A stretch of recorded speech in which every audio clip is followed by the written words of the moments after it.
Для чего Айсен Николаев инициировал, да, скажем так, поправки в Конституцию именно сейчас?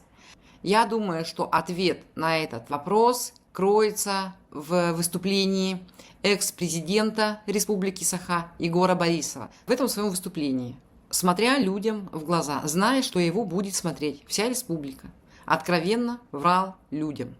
Он говорил о том, что никакого эффекта, да, никакой пользы, никакой помощи выборный глава своим жителям своих поселков, своих городов приносить не будет. Зато больше эффекта положительного будет, если люди будут обращаться напрямую к своим депутатам. Я хочу спросить у всех тех, кто сейчас меня смотрит, кто-нибудь знает ли в глаза своего депутата?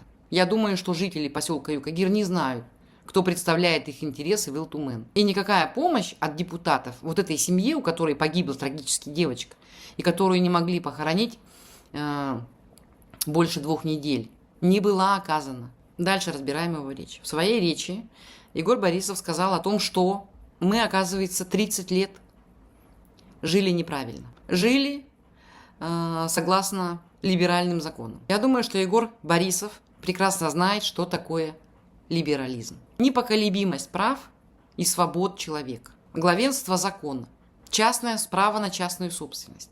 Право на свободу слова. Право на свободу собраний. Оказывается, по его словам, мы жили все это время неправильно. Но он же конкретно там сказал, надо понимать, в какое время мы живем и где мы живем.